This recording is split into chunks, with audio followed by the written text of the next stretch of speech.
Ang kwentong ito ay hango sa totoong buhay. Mula ito sa isa nating kabayan na itago na lamang natin sa pangalang Susan. Walang eksaktong taon. Legazpi. Kilala si Lolo Danilo bilang malupit sa pagdidisiplina. Bawat mali ng mga apo ay katumbas ng paglatay ng latigo o hindi kaya naman anumang bagay na mahawakan. Palagi din siyang pasigaw kung magsalita. Hindi matandaan kung kailan ito nagbaba ng boses. Ang ugaling ito ang dahilan kung bakit iniwanan ng asawa. Ang mga anak ay nag-alisan matapos makapag-asawa. Mag-isa sa mahabang panahon hanggang sa dumating ang mga apo na sina Susan, Dino at Marco. Parehong hindi kasundo ang mga magulang. Pinalayas dahil sa ugaling minana kay Lolo Danilo. Pagdating sa tahanan ng matanda, hindi magkaisa. Sigawan, sagutan, pisikalan. Ilan lamang sa araw-araw na kaganapan sa buhay ng maglolo. Gayunpaman, nanatili sa poder nito kahit hindi lilipas ang araw na walang napagbuhatan ng kamay. Bukod sa wala nang mapupuntahan, may parte sa kanila na gustong nasa tabi ng matanda. Sa kabila ng ugali ni Lolo Danilo, hindi may tatanggi ang pagmamahal sa mga apo. Hindi man aminin sa salita, halata naman sa kilos. Ilang beses nasangkot sa rambulan ang magpipinsan, pero sa tuwing magkakagipitan, maaasahan ito at handang ipaglaban ang mga apo. Kahit na sila pa ang may kasalanan. Ilang ulit nang nagkaharap sa barangay dahil sa kaguluhan. Gayunpaman, sinisigurado ng matanda na mapapawalang sala ang mga apo. Ito ang bagay na bumilib sina Susan, Dino at Marco. At ito rin ang rason kung bakit kampante sila sa oras ng away. Hoy, masyado kayo maangas. Anong ginagawa niyo? Hindi kayo taga rito, kaya pwede ba umalis na kayo? Umaas na pang siga ang patpatin. Sandali, maganda ang kasama niyo. Papatulang ko sana kaso parang hindi naman babae. Wika ni Frankie, isa sa madalas na kaaway ng magpipinsan. Nagpahinga sila sandali sa tabi ng ilog. May mangga na hitik ang bunga. Namitas ng tig-iisa, bagay na kinagalit ng lalaki. Wag na wag mong inaasar ang pinsan ko kung ayaw mong mabugbog. Pinagsasasabi mong nag-aangas. Namimitas lang kami ng mangga. Inaano ka ba namin? Naalerto ang magpipinsan nang lumapit ang grupo. Hindi naman maramihan. Nasa bilang ay 5. Kilala nila ang ugali ni Frankie kaya naging maingat. May lahing mambabarang ang lola nito. Hindi niyo pa rin ba nauunawaan ang gusto kong sabihin? Umalis kayo rito dahil sa kabilang sityo ang tahanan niyo. Baluarte ko to. Anumang nasa paligid ay pagmamay-ari ko. Ikaw yung nagmamayabang dyan eh. Kung makaangkin, akala mo ikaw yung may-ari ng buong mundo. Wika ni Susan. Umalis na lang tayo. Huwag nang patulan yan. Mambabarang yung lola niyan eh. Wika ni Dino na narinig ni Frankie. Aba, dapat lang matakot kayo sa akin kung ayaw niyong may tuberang insekto dyan sa katawan niyo. Isang sabi ko lang kay Lola, may gagapang dyan sa tiyan niyo. Hindi na pumatol. Nagmamadaling umalis pero pagdating sa unahan, humarang ang grupo. Walang pagdadalawang isip na nagsuntukan. Gumante ang magpipinsan, hindi nagpatalo. Sa uli bugbog sarado ang grupo ni Frankie. Walang binatbat sa karunungan ng mga ito. Lumaking barumbado kaya sa pisikalan ay may laban. Iniwan silang nakabulagta. Pagdating naman sa tahanan, nag-alangan sa pagpasok dahil nakaabang sa pintuan si Lolo Danilo. Nasa likod ang mga kamay. tanda na merong hawak na sinturon. Nagtulakan kung sino ang mauuna nang sumenyas ang matanda na lumapit. Sa huli si Susan ang humakbang. Kaagad na pangiwi matapos paluin ang sinturon. Sigaw naman mula kay Dino at Marco, parehong nakahawak sa hita. Naupo sa bangko ang tatlo. Inantay ang sermon ng matanda. Nambugbog na naman kayo sa kabilang setyo. Dumating pa rito ang balita, mga perwisyo talaga kayo. Apo ni Manang Juliana ang kinalaban nyo.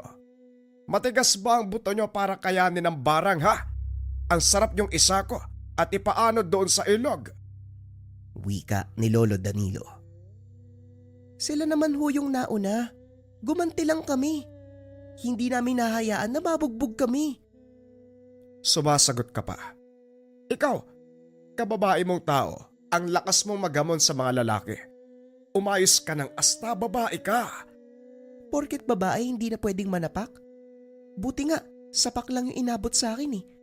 Kung hindi ako nakapagpigil, baka binalian ko ng buto yun. Aray ko! Napasigaw matapos silahin ng tenga.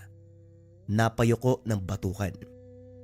Sina Dino at Marco, hindi umimik sa takot na madamay. Hindi kayo pwedeng lumabas magmula ngayon. Kapag kayo nagsama, gulo ang kakasangkutan. Hindi rin kayo kakain ngayon ng hapunan. Magdusa kayo sa gutom. Baka sakaling magtanda pa kayo. Sige na, pumasok kayo sa kwarto.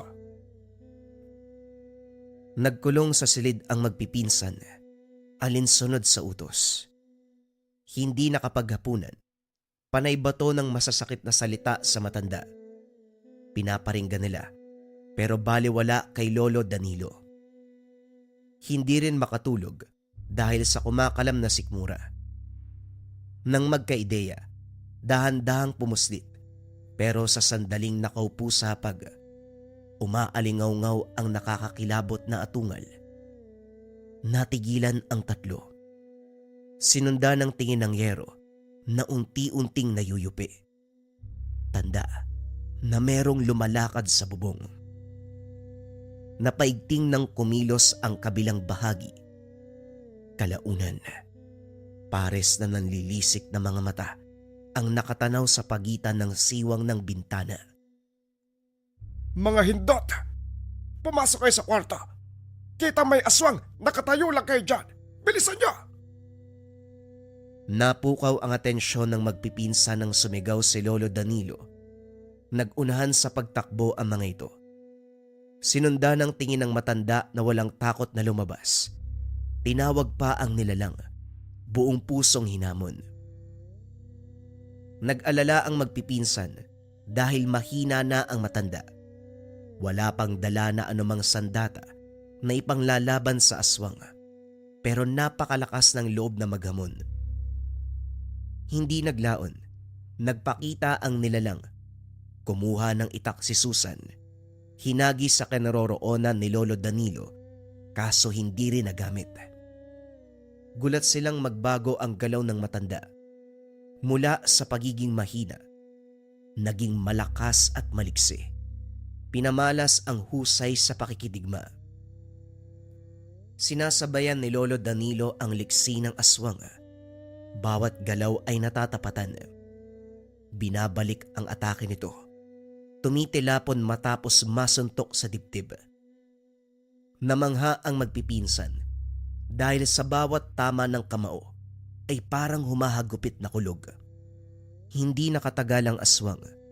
Bumulwak ang laman ng paulanan ng suntok sa tiyan. Hindi lang yun. Binalian pa ng leeg. Tulalang inabot ni Susan ang sako sa tabi ng hingiin ni Lolo Danilo.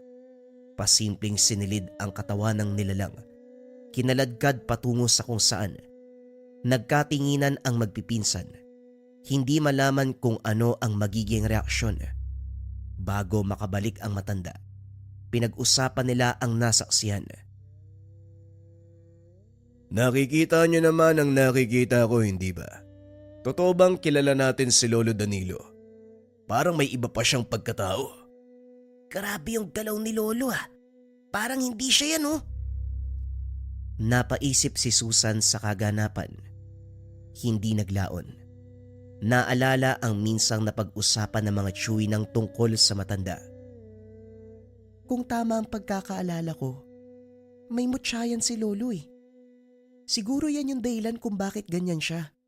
Mahina na siya o dala ng katandaan. Pero kanina, parang halimaw yung lakas niya eh.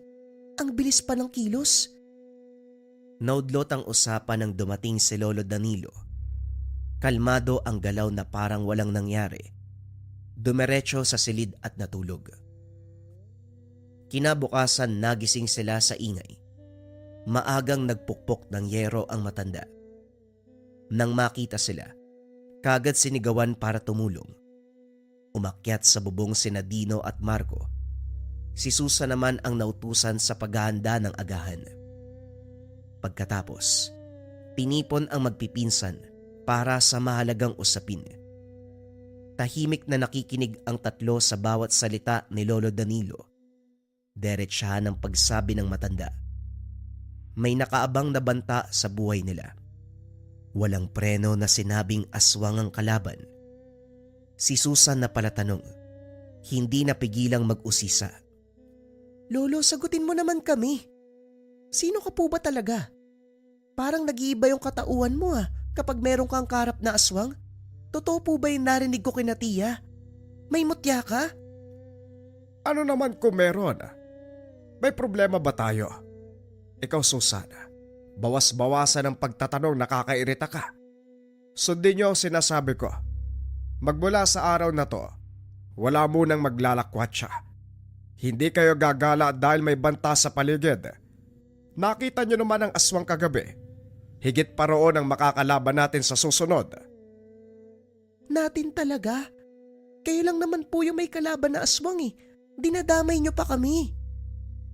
Kinaltokan siya ni Lolo Danilo. Maging si Marco at Dino, nadamay.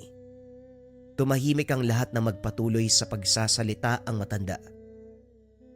Walang magandang ilalabas sa salita kung hindi pinag-iisipan. Umayos kayong tatlo. Kayo lang ang nagpapakulo ng dugo ko.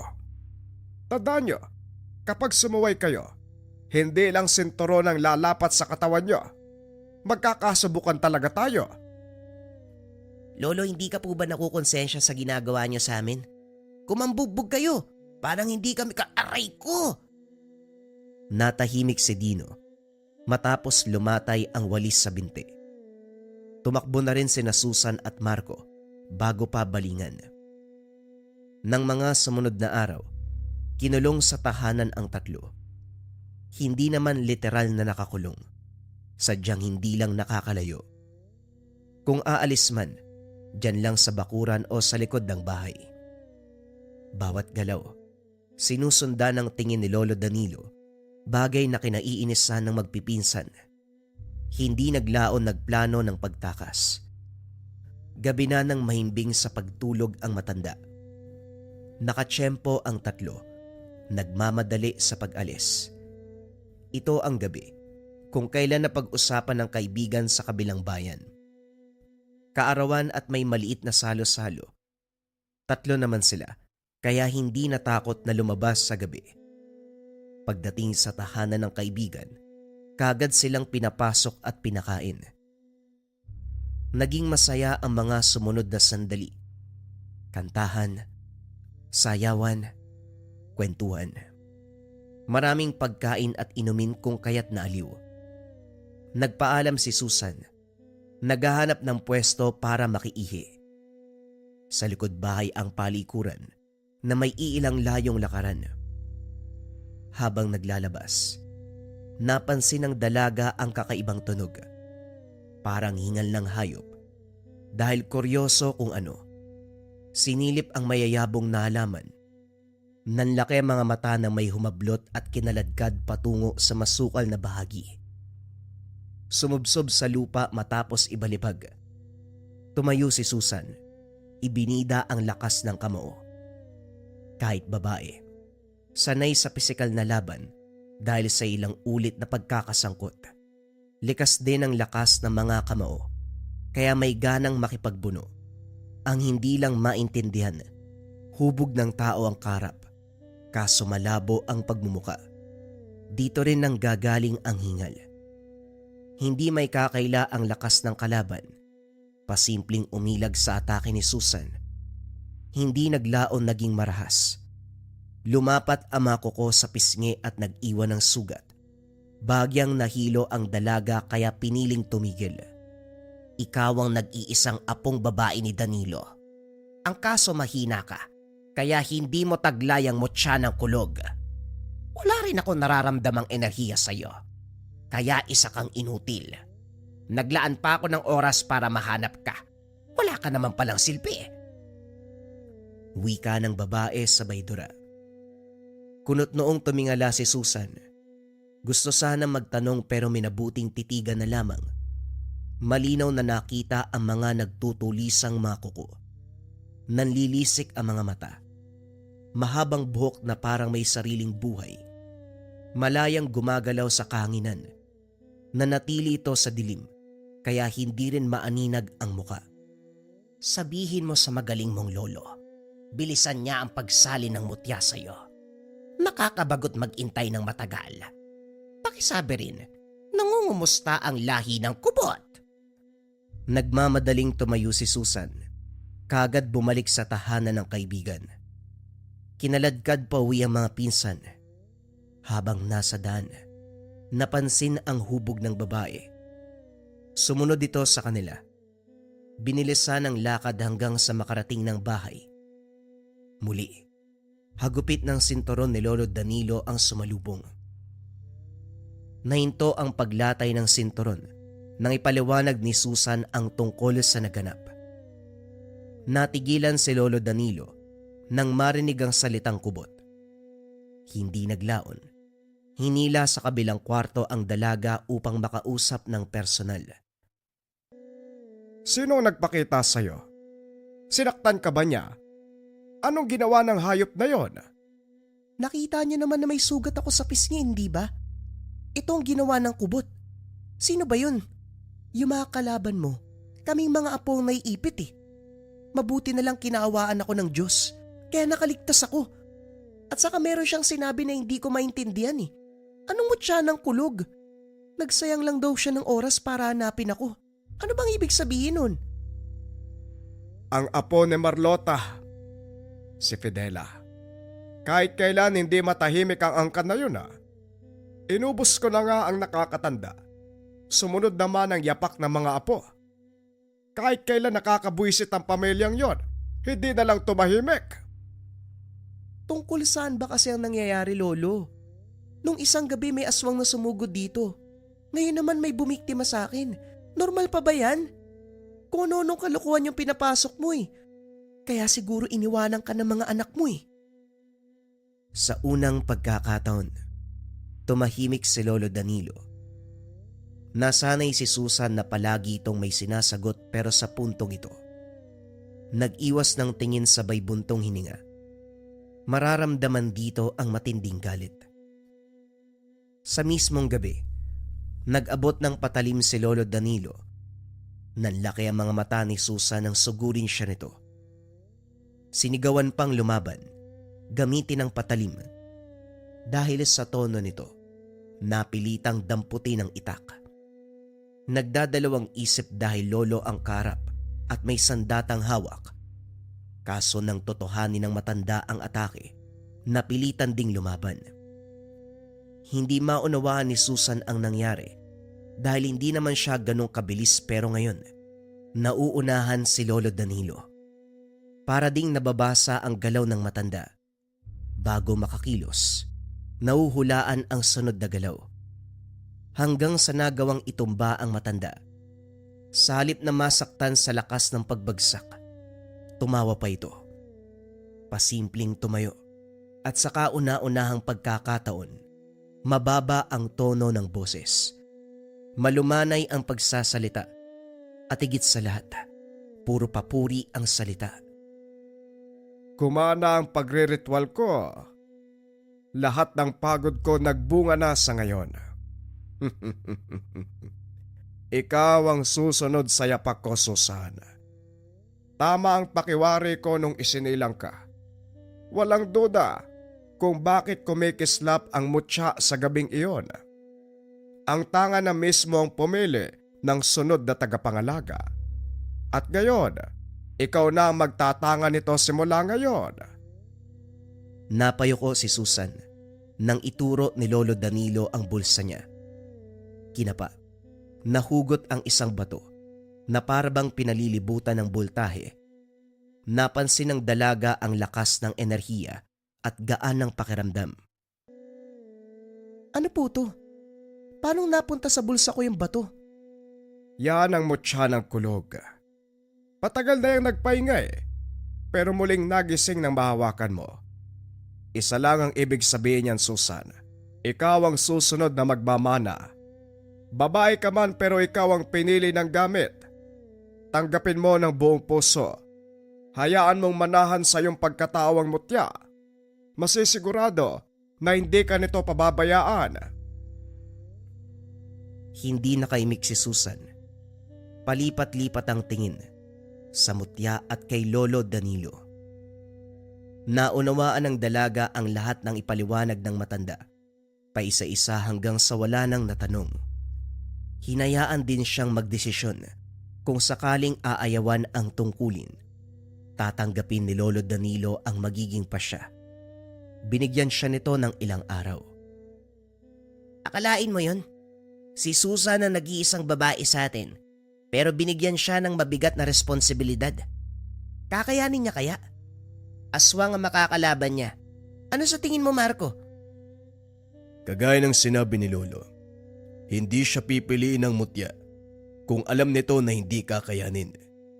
Kilala mo si Susan. Siya ang tipo ng tao na kakayanin ng kalaban kahit mahirap. Kita mo naman, kababaeng tao pero kayang itumbang malalaking kaaway. Siya lang ang pinsan nating babae, kaya bilang mga lalaki, tungkulin natin siyang protektahan. Kung sakaling mapapalaban siya, lalaban din tayo. Yan lang ba? Walang problema. Laban lang pala Pag-uusap ni Marco at Dino. Habang nakamasid sa pinsan, tinuturuan ng dasal at pamamaraan sa pakikipaglaban. Sineryoso ni Susan ang pag-aaral sa turo ni Lolo Danilo. Matapos maunawaan ng lahat, tinanggap kagad ang responsibilidad. Kusang nagpasya ang isip at katawan para dito. Sakto na lumipas ang ilang buwan. Bumalik si Pedela para maghamon. Kasalukuyang naglalakad sa kadiliman ng gabi ang magpinsan. Inutusan sa bayan at dahil madalang ang sasakyan, kinakailangan ang paglalakad. Pagdating sa unahan, humarang ang makapal na buhok. Hindi nagtagal, naglabas-masok sa tenga't ilong. Kumilo si Susan nang masipat ang aswang na nakatago. Nilapitan at pinutol ang buhok gamit ang punyal na bigay ni Lolo Danilo. Nararamdaman ko sa iyo ang mutya. Naipamana na ni Danilo ang gamit sa iyo. Mainam para may silbi ang paghihintay ko. Inabangan pa kita sa daanang to. Sa puntong ito, inilantad ng aswang ang tunay na wangis. Isang babae. Maitim ang mga mata. Abot sa magkabilang tenga ang tabas ng bibig. Malalagari ang matutulis ng ngipin. Mahaba ang makuko. Gayon din ang makapal na buhok na ginagamit upang umatake sa biktima. Sumisip-sip ng dugo. Hindi tinitigilan hanggang maging butot balat ang biktima. Inihanda ni Susan ang sarili.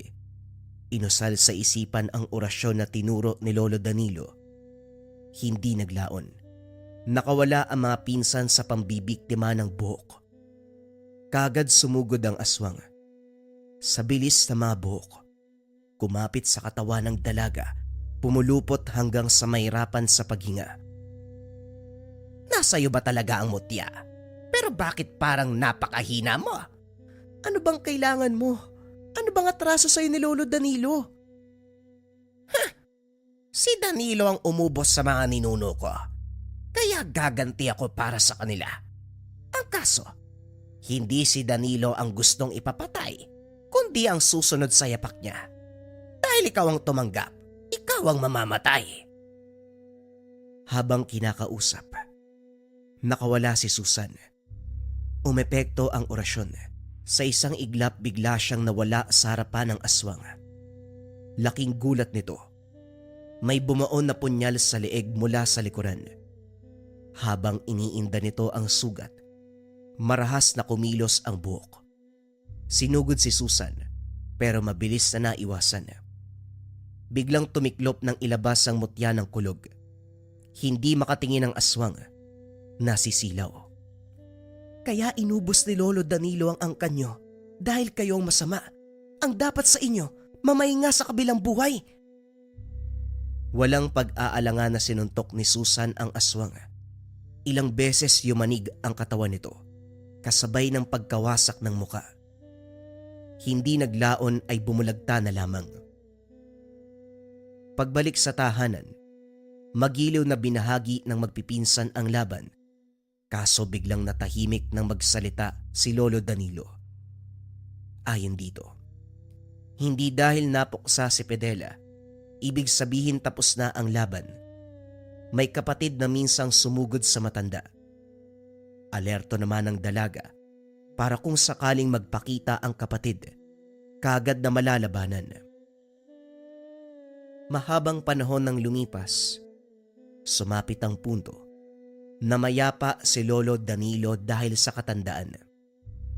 Bigla na lang itong hindi nagising isang araw. Pero kahit wala na ito, nananatili pa rin sa tahanan ang magpipinsan. Napamahal sa yumao, kaya anuman ang mangyari, namamalagi pa rin sa tahanan. Sa puntong ito, napansin ni Susan, sa partikular na araw, may umaaligid. Binalaan sina Dino at Marco tungkol dito. Doble ingat at mas naging alerto sa paligid. Hindi nagtagal. Naglakas ng loob ang aswang sa pag-atake. Oras ng hapunan nang biglang tumagos si Marco sa dingding.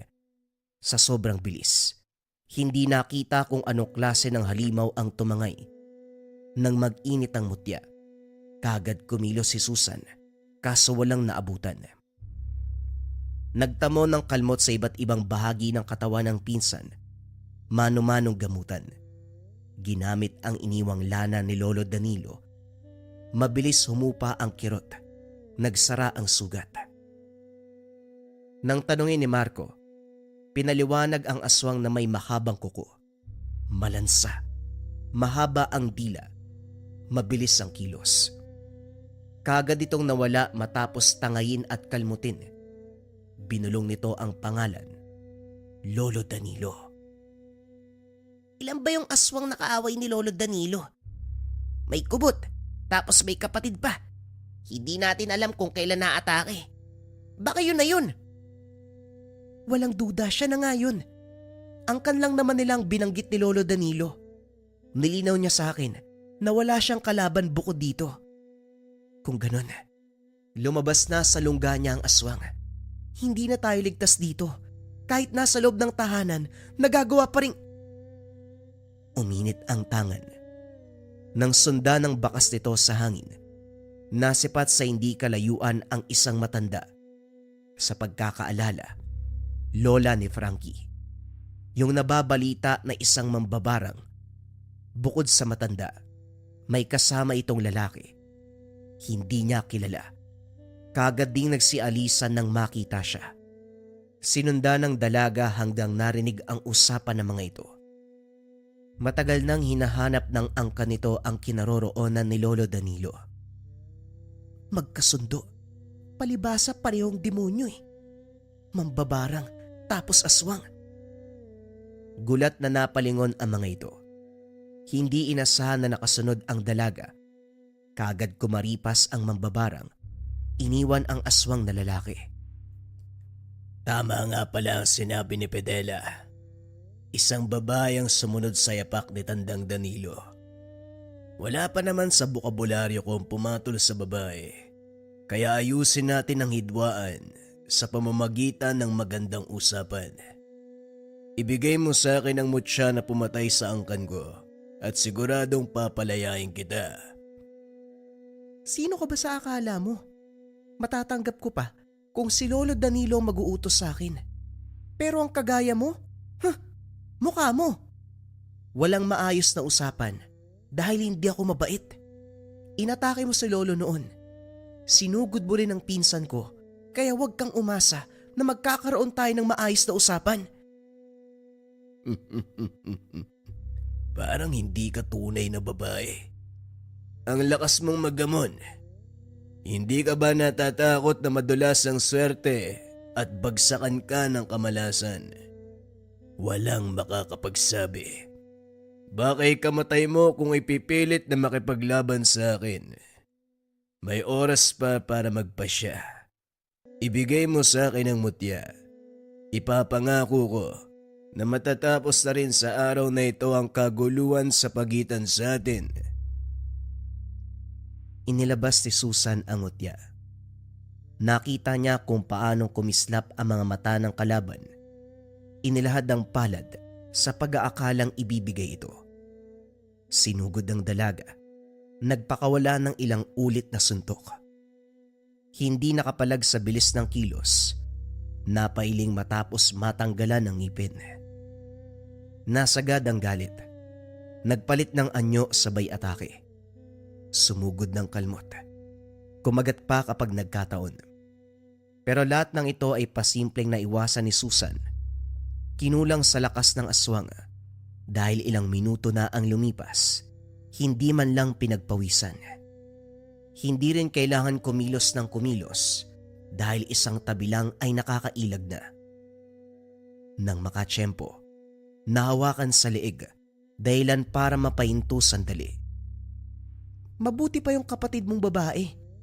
Nagustuhan ko ang pakikipaglaban sa kanya. Hindi hamak na mas malakas kumpara sa'yo. Bagong yanggaw ka ba? Masyado kang pulpul. Mas lalong nagalit ang aswang matapos ng panglalait. Hindi hinayaang makapalag. Binalian ng braso at binti. Sinaksak ang tiyan gamit ang sarili nitong kuko. Saka lang naglabas ng punyal si Susan para wakwakin ang tiyan at dukutin ang puso. Dilat ang mga mata ng aswang habang nakabulagta. Pagkatapos sa nilalang, pinuntahan ang bahay ni Frankie. Hinanap ang mambabarang. Agad itong nakiusap na palampasin na lamang ang ginawa. Humingi ng tawad. Naramdaman ni Susan ang taimtim na pakiusap, kaya naman binigyan ng pagkakataon. Binantaan na kapag sisirain ang pangako, babalikan upang tapusin. Tumalima naman ang mga ito sa usapan. Matapos ang pangyayari, hindi nagpakampante si Susan. Patuloy na nagmamasid sa paligid. Maging ang pinsa na sina Marco at Dino, alerto sa lahat ng oras. Nang may pagkakataon, pinunta ng lugar na pinagmula ng kalaban. Ang naabutan ay lumang bahay na walang tao. Ang sabi ng kapitbahay, ang magkapatid na Pedela at Pedelang nakatira. Dahil patay na pareho, nakahinga ang dalaga. Sa kabutihang palad, tuluyang natuldukan ng problema, hindi na sinundan ang kaganapan. Sa pagdaan ng panahon, patuloy na ginampanan ni Susan ang tungkulin bilang manunugis. Dahil wala ng aswang na gumagambala sa pamilya, inasikaso ang mga nilalang na naglipana sa iba't ibang sulok ng bayan. At dahil hindi sa lahat ng oras mahuhulaan ang mangyayari, may pagkakataon na bigong isalba ang buhay ng biktima. Gayunpaman, marami siyang natulungan. Hindi na siya nakapag-asawa dahil sa tungkulin, kaya maraming nabuong usapan kung saan napunta ang mutya nang siya ay mamaalam. May mga nagsasabing merong pinagmanahan, binaon sa lupa, o muling binalik sa kalangitan.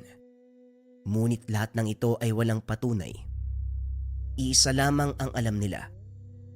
Sa kasaysayan, may isang babaeng humawak ng malakas na tangan na kung tawagin, Mutya ng Kulog. Bagong kwento pa rin ang kasunod mga kabayan.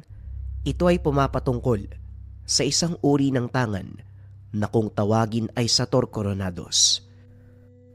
Ang kwentong ito ay hango sa totoong buhay. Mula ito sa isa nating kabayan na itago na lamang natin sa pangalang Candido. Taong 1960, Tacloban. Mula sa pamilya ng sundalo ang propesyon ni Candido. Mula sa ama at 4 na nakakatandang kapatid. 5 taon siyang nanilbihan sa kasulok-sulukang bahagi ng Mindanao na destino para tutukan ang problema tungkol sa mga rebelde. Nakikipaglaban din ang ama at mga kapatid sa ibang bahagi ng bansa. Isang araw, sa hindi inaasahang pagkakataon, nakatanggap ng balita na parehong nasawi matapos ang inkwentro. Sa pakiusap ng ina, nagbitaw sa tungkulin ang binata upang makatira sa piling nito. Hindi lingid sa kaalaman ang ganitong pangyayari dahil kabilang sa sinumpaan ang pagbuwis ng buhay. Pero hindi lang inasahan na sa isang pagkakataon, sabay na masasawi ang mga kapatid at ama. Pinakinggan na lamang ni Candido ang pakiusap ng ina na magbitiw sa katungkulan upang maisalba ang buhay at may matira pa sa pamilya. Umuwi sila sa probinsya at doon na nanirahan. Natutunan ang buhay probinsya, pagsasaka, pangangalaga ng hayop, karpintero at iba pang kabuhayan nakikita ng pera. Kontento naman sa sitwasyon. Walang reklamo ang ina. Sa paglipas ng panahon, tuluyang nagbago ang buhay ni Candido nang makatagpo si Tandang Ason. Ang antingero sa lugar, kilala ito bilang tagabenta ng samot-saring anting-anting. Marami ang tumangkilik sa produkto dahil mabisa at maaasahan sa oras ng banta ng elemento. Malakas ang kita sa ganitong larangan dahil kasagsagan ng pananalasa ng engkanto. Dumagsa ang mamimili. Isa na rito ang ina ni Candido. Nang makita ang gabundok na perang papel sa harapan ni Tandang Ason, nagkainteres ang binata na pasukin ang ganitong negosyo. Pero bago yun, question muna ang mga gamit. Manong, wag mo sanang mamasamain yung tanong ko. Talaga bang mabisa ang magawa mo? Baka kasi naglapat ka lang ng mahika para mabilog ang ulo ng mga tao. Para balik-balikan ang mga gamit. Wika ni Candido. Sino ka ba? Kung makapagtanong ka, parang may alam ka. Ngayon nga lang kita nakita dito Dayo ka ba? Tugon ni Tandang Ason. Lumad sa lugar na ito ang angkan ng nanay ko. Sa Maynila ako lumaki at ngayon nakabalik na. Anak ako ni Concepcion na anak ni Corazon. Yung maglalako ng tabako sa bayan. Pero isa kang kahihiyan sa angkan ni Corazon. Kilala bilang mabuting tao ang mga yon. Mainhin sa pananalita, iniisip ang bawat pagpapasya. Pero ikaw walang preno, talagang derechahan. Natahimik si Candido, pero ilang sandali lang ay patuloy na nagsalita. Nakita ko kung gaano kalaki ang kinita nyo sa pagbebenta ng mga anting-anting. Kung papayag kayo, turuan nyo ako. Bala ko magtinda rin Teka sandali nga, hindi ba sundalo ang asawa ni Concepcion at mga anak niya?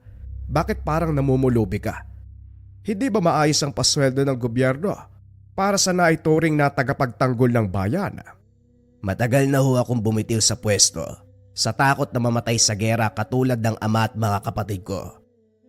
Ibang usapan ho yun, Manong. Pero sagutin mo ho yung tanong ko. Paano ba tayo gagawa ng anting-anting? Tumitig ang matanda. Sinuri ng tingin si Candido mula ulo hanggang paa. Tumagos pa sa kaluluwa nang makita ang pagkadesperado. Inimbitahan sa loob. Isa-isang pinakilala ang mga gamit pero nilinaw na hindi ito maaasahan sa aktwal na laban kontra aswang o anumang uri ng elemento. Replika lamang ito at may kaunting karga ng orasyon na makakaya lang kontrahin ang mababaw na banta. Kunot noong nakikinig si Candido, Naguguluhan kung ganun ba talaga ang pagnenegosyo sa usaping anting-anting. Iho, walang makakapantay sa lakas ng mutya na bigay ng kalikasan. Ibang usapin pa mga agimat, anting-anting na ginagawa ng mga antingero. Ito'y nabubuhay sa mahabang pagbabasbas, pagkokonsagra, pag-aalay ng dugo at pawis doon sa gamit. Iba ang mutya. Ito ay may natural na lakas na ibinibigay ng kalikasan sa taong karapat-dapat. Ganun ho ba, Manong? Eh di turuan mo akong gumawa. Turuan mo akong magkarga ng orasyon. Ano po ba ang gagawin ko? Ganyan ba talaga kapag sundalo? Diretsahan ko magsalita. Iho sa larangang ito, hindi dahil naisip mong pumasok ay pwede na. Kinakailangan ng matinding pagkapit sa paniniwala, dedikasyon at pangako na hindi babaliin sa oras na magkagipitan. Hindi ito negosyo ng tao na kapag bumagsak ay titigil ka agad. Dito, kahit maging baldado ka sa pakikipaglaban sa mga elemento, hindi ka bibitaw sa sinumpaang tungkulin. Napabuntong hininga si Candido. Hindi inasahan na ganong kaseryoso ang ganitong klase ng gawain. Napakamot ng ulo ng mapagtanto na hindi sila nagkaintindihan. Gusto lang namang matuto ng binata sa paggawa ng anting-anting upang merong pagkakitaan. Hindi ang sumabak sa anumang laban kontra aswang o elemento. Dahil magkaiba ang pagkaunawa, nagpaalam na lamang siya. Dapit hapon ng lakbay ni Candido ang daan patungo sa bayan. Pasan ang kalahating sako ng mais na ipapagiling pa upang maging bigas. Ito ang nakuwang parte sa pagsasaka sa taniman ng tiyuhin. Hindi pa siya nangangalahati sa paglalakad ng may humarang na lalaki. Mapupula ang mga mata. Nanlilisik. Masama ang titig na parabang nakasinghot ng pinagbabawal na gamot. Agad ding nagpigil ng hininga nang maamoy ang matinding baho. Malansa na parang nabubulok na karne, bigla itong sumunggab na ibagsak niya ang pasan upang pigilan ang bibig nito na mangangagat. At dahil retiradong sundalo, ginamit ang pisikal na lakas para pigilan ito. Tumilapon matapos masuntok. Kaso nang bumangon, muli na namang umatake. Sa pagkakataong ito tumutulo na ang laway. Kinabahan si Candido dahil sa isipan niya ay baka rabies ito. Sa pangamba na madamay ang katawan, napilitang bugbugin ng buong puwersa. Nawalan ito ng malay, tinali sa puno gamit ang nahablot na baging sa kakawyan. Pagdating sa unahan, sinabihan ng mga tambay sa tindahan, sila na ang umusisa. Samantalang dumiretso naman siya sa bayan, nagmamadali dahil malapit nang lumubog ang araw. Pagbalik na abutan ang mga tambay sa tindahan. Nagtanong siya. Sinabi ng mga ito na biktima ng yanggaw ang lalaki. Hindi siya pamilyar sa salita kaya nag-usisa. Pinaliwanag ng mga ito na bagong yanggaw lang ang lalaki. Sinabihan pa siya na mabuti raw hindi nakagat. Kapag nagkataon, posibleng maging siya ay mahawaan. Natakot si Candido. Bago tumuloy, inabutan siya ng tindero ng itak, sulo at isang garapa ng langis. Binalaan na kapag kumulo, ang ibig sabihin ay may aswang sa paligid. Tinandaang mabuti ni Candido ang bili ng tendero. Nang lumakad na, hindi maiwasang matakot na baka nakaabang sa tabi ang yanggaw. Kahit sinabi ng mga ito na dinala sa pagamutan ang lalaki, kinakabahan pa rin lalo pa madilim ang daanan. Bawat akbang ay siyang pagkabog ng dibdib. Panaylingon sa tuwing may kakaluskos. Hindi naglaon, isang figura ng halimaw ang lumitaw. Tao pa rin ang hubog nito, pero nagtataglay ng kakilakilabot na wangis. Nanlilisik ang mga mata. Mahaba ang mga kuko at ngipin. Mahaba ang dila na parang may sariling buhay. Mabilis pang lumilipat sa iba't ibang direksyon. Hirap ang binata na habulin ng tingin hanggang sa bumungad sa harapan. Nabitawan ng sulo. Naiharang naman ng itak nang subukan siyang kagatin ng aswang. Nagpumiglas ang binata kaso lang masyadong malakas ang nilalang. Nagkasugat sa magkabilang braso sa mga kuko nito. At higit sa lahat, kinakapusan ng hininga sa tindi ng amoy. Nang makabuelo, binuhos ang lakas para maitulak. Paulit-ulit na hinawi ang itak. Panay ang ilag ng halimaw. Nahirapan sa paglapit dahil nag-iingat na hindi magip ng patalim. Nang maglaon, muling sumugod ang aswang. Kaso nga lang, nadaplisan ang mukha niya nang iwinasiwas ni Candido. Lalong nagalit ang nilalang.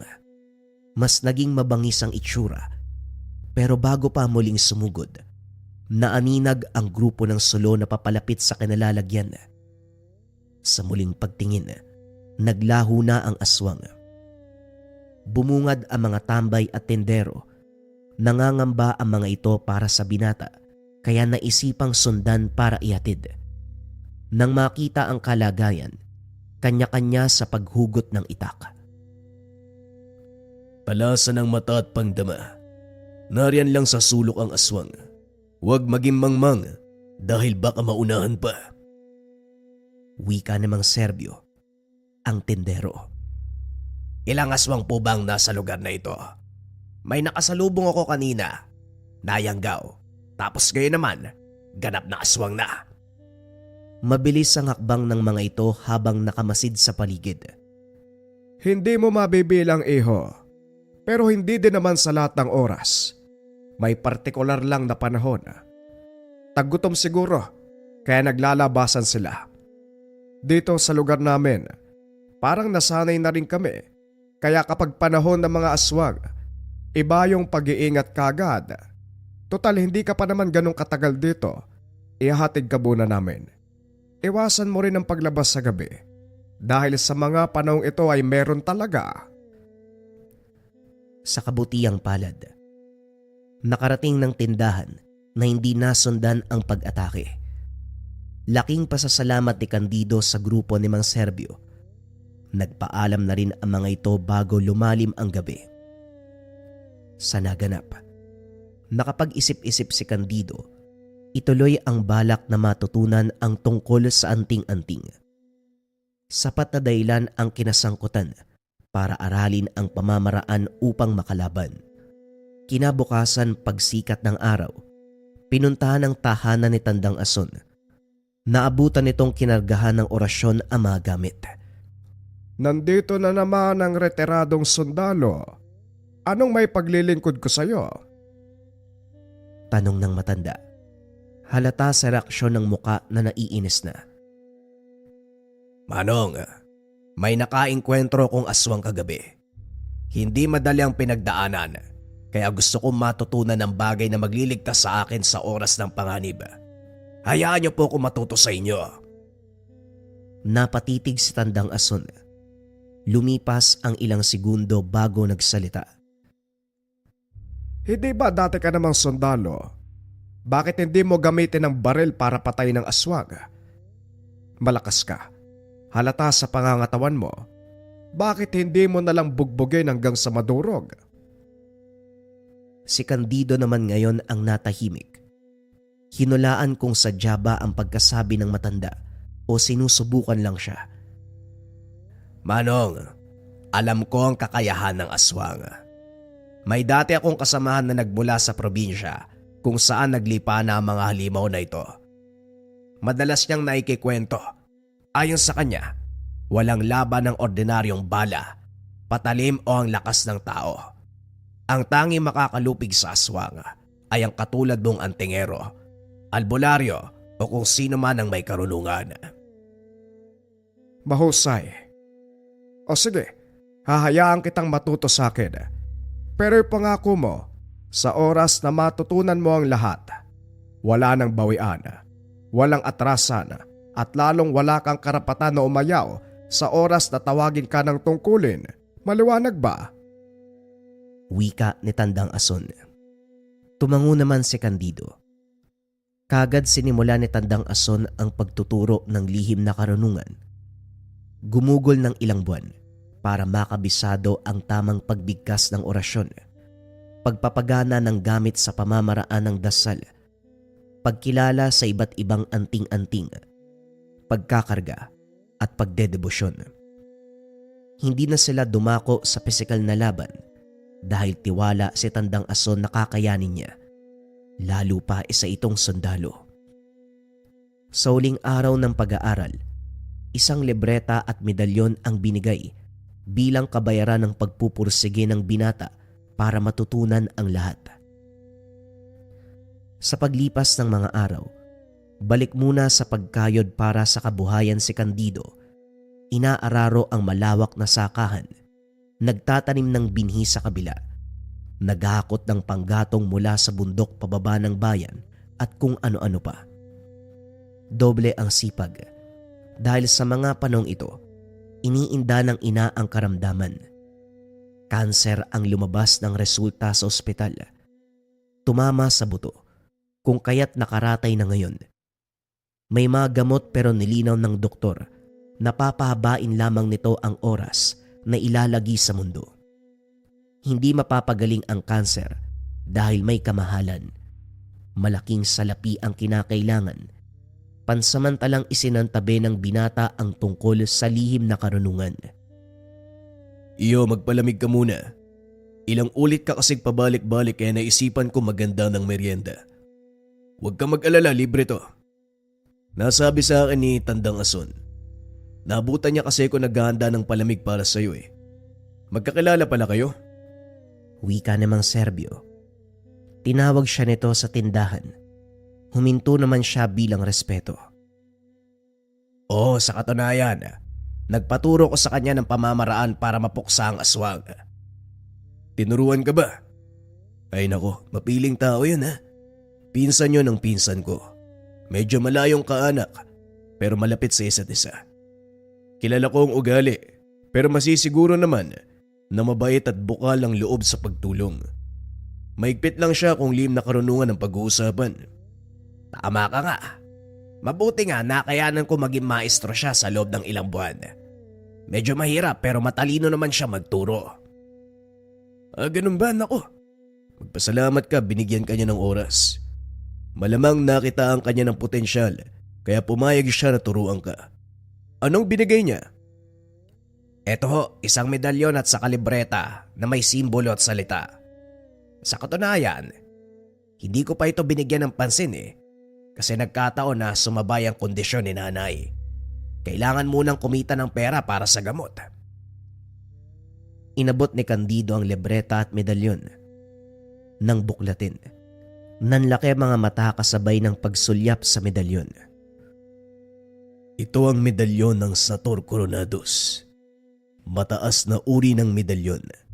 Dahil hindi lang to nagmula sa kanan, may basbas ng kalangitan. Magdebosyon ka para mapagana ang bisa ng medalyon. Iyo, matitiyak ang kaligtasan mo kapag nagkaisa ang pagkatao at gamit mo. Simulan mo ang pagdedebosyon ngayon para sa mga susunod na araw, mararamdaman mo ang taglay na lakas. Nakaramdam ng tuwa si Candido sa sinabi ng matanda. Nagmamadali sa pag-uwi.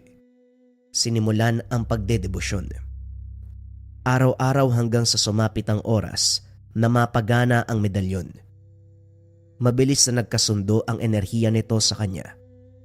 Nag-uumapaw ang bisa, kasabay ng hatid na pakiramdam, kagaanan ng loob at matiwasay na daloy ng lakas. Kinagabihan, nagamit kagad ng binata ang medalyon nang may magtangka sa buhay ng sakiting ina. Isang uri ng aswang, ang maninilong. Mahaba ang dila ng nilalang na ito. May kakayahang maging mas manipis kagaya ng sinulid. Tatago sa sahig. Kukonekta sa katawan ng tao. Unti-unting hihigupin ang lakas hanggang sa malagutan ng hininga. Pinaniniwalaan na ang aswang na ito ang nasa likod ng biglaang pagkamatay ng mga pasyente kahit mahabang oras pa sana ang itatagal. 10 oras nang maalimpungatan si Candido sa init ng medalyon. Nakasilid ito sa bulsa. Nakalimutang hugutin. Naalerto sa senyales. Pinakiramdaman ng paligid hanggang sa namataan ang aswang sa siwang ng sahig. Gumagapang patungo sa kinalalagyan ng ina. Walang pagdadalawang isip. Hinugot ang itak. Palihim na lumabas. Bumulong ng orasyon ng binata para paganahin ng sabulag. Hinawakan sa binti ang aswang. Kinaladkad palayo ng tahanan. Sa kakawayan nito dinala. Walang patawad na pinatay. Gulong-gulo ang halimaw dahil may humahagupit pero walang nakikita. Hindi nakapalag hanggang sa nalagutan. Sa hindi inaasahang pagkakataon, nakasalubong si Tandang Ason. Kakagaling lang din ito sa panunugis doon sa kabilang lugar. Dahil nagpang-abot, nagkayayaan na mag-inuman. Pinaliwanag ng binata ang karanasan sa medalyon. Natutuwa ang matanda habang nakikinig. Ganyan din ako nung unang mahawakan ng medalyon. Kailangan handa ka palagi dahil nang bibigla yan. Basta-bastang nagbibigay ng senyales. Kahit ang aswang ay nasa kabilang sityo. Malawak kasi ang pang-amoy kaya walang elemento na nakakalusot kahit nasa malayo. Nga pala, siguraduhin mong mababantayan ng 24 oras ang nanay mo. Ganyang kalagayan ng paborito ng maninilong. Alam mo na ang tungkol sa aswang na ito. Siya ang uri ng aswang na naligpit mo kanina. Yun nga ho eh. Nagpapasalamat ho ako sa binigay niyong medalyon. Kung hindi dahil dito, hindi ko na alam ang kalagayan ni nanay. Gamit pa mismo ang gumising sa akin para iligtas ang nanay ko. Nga ho pala, ano ho palang tangan mong medalyon? Kagaya ng sayo, Sator Coronados. Dumaan sa ilang henerasyon ng pamilya namin, pero natatandaan ko pa, pasalin-salin na kwento ng mga ninuno tungkol sa pinagmula ng medalyon. Kung tawagin pa Kambal Sator, dahil dalawa nung binigay ng isang obispo. Pinalad na makapagtrabaho sa ibang bansa mga ninuno ko. Nagsimula sa mababang posisyon hanggang sa tumaas.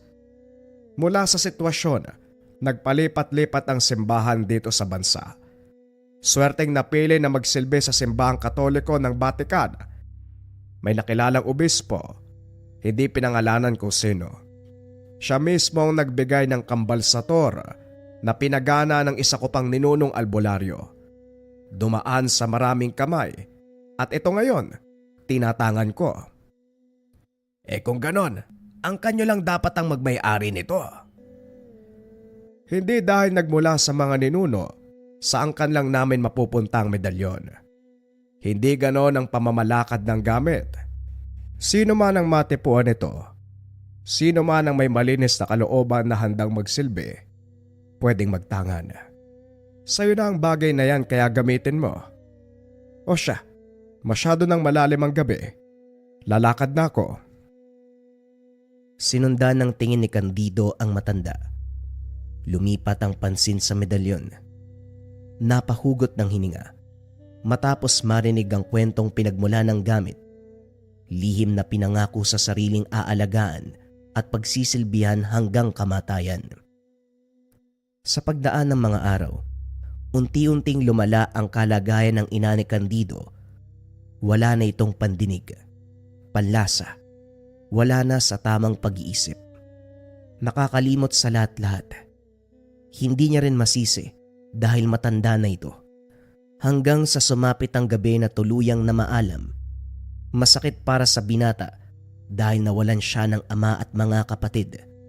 Ngayon naman ang sumunod ay ang ina. Sa sandaling binuro lang katawan, dumalo si Tandang Ason. Nagtataka dahil parang biglaan ang pagkamatay. Nang makalis ang mga bisita, pasikretong sinuri ang bangkay.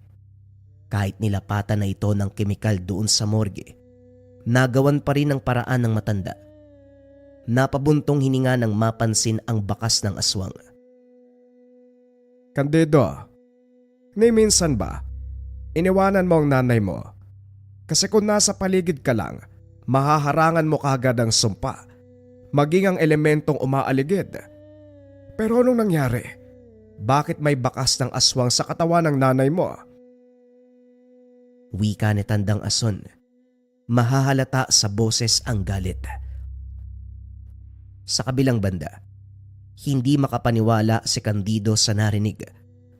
Naalala ang araw na lumabas ng bayan upang bumili ng gamot. May pagkakataon na iniwanan ko pero hapon yun, Manong. Pataas pa ang sikat ng araw. May aswang po ba kapag ganon? Iho, may pagkakataon na kahit tirik pa ang araw, nagagawang mambiktima ng aswang. Lalo na kung layong makuha ang biktima. Gagawan at gagawan ng paraan. Walang duda. Maninilong ang nasa likod nito. Sino pa nga ba? Sa lugar na ito, wala na akong ibang kilala na ng bibiktima ng sakitin. Naikuyom ng binata ang mga kamao, kasabay ng pag-usbong ng galit. Matatanggap kung nasawi ang ina dahil sa iniindang sakit. Pero ang malaman na biktima ng aswang, hindi mapapalampas. Lumabas siya. Humugot ng itak, pero pinigilan ni Tandang Ason. Nahihibang ka na ba? Nakaburol pa ang nanay mo. Huwag mong dagdagan ng problema. Tutukan mo ang paglilibing. Iasa mo sa akin ang paghiganti. Huwag kang mag-alala. Ako mismo ang susuyod sa lugar para mahanap ang aswang. Dahil sa halo-halong damdamin, inasa ng binata ang paghiganti kay Tandang Ason. Nakinig siya dito dahil kung tutusin, mataas ang kaalaman sa ganitong usapin. Ibinuhos na lamang ang atensyon sa pagpapalibing. Nang nasa sementeryo na, hindi mapalagay si Candido sa isang sepulturero. Ang lagkit ng tingin sa kabaong. Mababakas sa mga mata na merong binabalak. Isa pa nagbigay ng senyales ang medalyon. Kinalmahan muna ng binata. Marami pang tao dahil kasalukuyang nagmimisa ang pare. Dahan-dahang binaba ang kabaong. Inumpisahan ang paggawa ng patyon. Hindi nahiwalay ang pansin sa sepulturero. Nanatili siya sa puntod ng ina hanggang sa siya na lamang ang mag-isa sa lugar. Tumalikod si Candido at lumakad palayo. Sa sulok ng mata, napansin ang sepulturero nagmamadali sa pagligpit sa puntod. Takip-silim ng mga oras na yun kung kaya't walang tao sa paligid. Palihim na sinundan ng kilos ng lalaki hanggang sa nasaksihan ang akmang pagwasak ng puntod.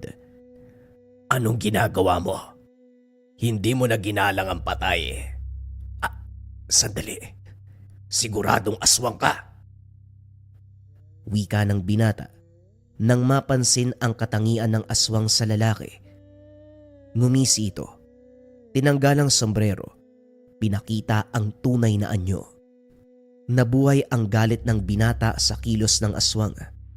Nakailag siya sa sugod nito. Mahaba ang kuko, pero isa-isang pinutol ng binata. Nagkarga na ng mataas na sabulag si Candido upang mapabilis ang pagpatay sa aswang. Pagbalik ng tahanan, naabutan si Tandang Ason. Dala nito ang magandang balita. Natunton ang kinalalagyan ng maninilong. Hindi siya nag-usisa kung paanong nahanap, kagad na pinuntahan. Sa galit ng binata, sinugod ng taga ang lalaki. Hindi nagkaroon ng oras para magamit ang kakayahan bilang aswang. Itak, orasyon, at bisa ng sator. Tumagal lang ng ilang segundo, binawian na ng buhay. Kinaladkad ni Tandang Ason ang binata. Candido, sa ginawa mo pwede tayong mapahamak eh. Paano kung merong nakakitang kalahi? Pwede tayong balikan. Hindi ka nag-iisip. Alam kong labis ang galit mo dahil sa nangyari sa nanay mo. Pero sana naman, unahin ang pag-iingat. Dehado tayo kapag nagkataon. Pasensya na Manong. Hindi ko lang hahayaan na makatakas ang aswang na dahilan ng maagang kamatayan ni nanay. Mahabang panahon pa sana ang pagsasamahan namin. Pero dahil sa aswang na yan, wala na. Pasensya na kayo, Manong. Mag-iisip ako sa susunod. O siya, Hayaan mo na. Umuwi ka na at magpahinga. Lumipas ang panahon. Dahil mag-isa sa buhay, napagpasya ni Candido na bumalik sa serbisyo. Kinausap niya si Tandang Ason tungkol dito. Wala ring pagpigil sa pagpapasya niya. Kaya nagbalik loob sa pagiging sundalo. Sinaoli ang medalyon at ang libreta pero hindi tinanggap ng matanda. Aniya, magagamit ng binata sa bagong landas na tatahakin. Nilinaw rin na hindi lang sa labanan ng aswang at elemento gagana ang medalyon. Malaking tulong ito sa pakikipagtuo sa digmaan.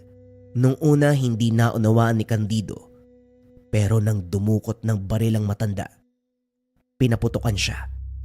Hindi tinablan. Dito naintindihan ang ibig sabihin. Pagbalik ng kampo, kinausap ang nasa katungkulan. Natuwa dahil isa si Candido sa maaasahan. Sakto rin, nangangailangan ng dagdag sundalo para sa pakikipaglaban. Muling pinadala si Candido sa kabilang panig ng bansa upang sugpuin ang pananalasa ng rebelde. Para siyang tangke de gera, siya pa ang nauuna sa digmaan at ang mga kasama niya ay nasa likuran, protektado ng lakas ni Candido. Madali nilang nasusugpo ang mga kalaban nang dahil sa taglay niyang kapangyarihan. Kaya naman sa paglipas ng panahon, nabigyan din siya ng bansag, taong bakal na nagtatangan ng Sator Coronados. Para sa mga interesado sa pabasa, readings ng iyong pangalan at kapalaran at gustong magkaroon ng gamit na personal at pagbabasbas sa iyong pangalan, panoorin ang video. So sa mga kabayan, September 1 na, available na ang pabasa, pamana at basbas. Pakita ko muna sa inyo kung para saan. Pabasa. Pamana. Basbas. Pakipost na lang mga kabayan para mabasa nyo yung information. Marami nagtatanong kung paano mag-order at kung pwede ba GCash payment. Pakita ko sa inyo kung paano. And yes, pwede ang GCash payment. Ito siya mga kabayan, punta kayo sa browser www.merchandise.com. Once ma-search, ito dapat yung makita ninyo, search nyo lang pabasa. Palabas tong papel, pang. Pabasa, add to cart muna, wag yung PayPal. Once ma-add to cart, proceed kayo sa cart, check out. Pagka-checkout mga kabayan, fill out ito PayPal or dito kayo sa or. Lagyan nyo lang yung mga info dyan. Information ninyo kabayan ha, sample lang itong ginagawa ko. Pag nalagay nyo na lahat ng information mga kabayan, ang piliin ninyo payment by send it. Then pay now. Ganito yung lalabas kapag ka-pay now. Ipili kayo ngayon kung anong gusto nyong pambayad. Pwedeng Cebuana, LBC, or GrabPay, Maya, Gcash. So Gcash na lang mga kabayan, then lagay ninyo yung mga information ninyo. Ganun lang kasimple mga kabayan, 20 slots available, nakuha na yung 5 slots, 15 na lang ang available mga kabayan. Habol kayo, September 1 hanggang September 5 na lang yan. Take note mga kabayan, sa website lang pwedeng orderin ng pabasa at pamana at basbas. Mag-ingat sa mga scammers.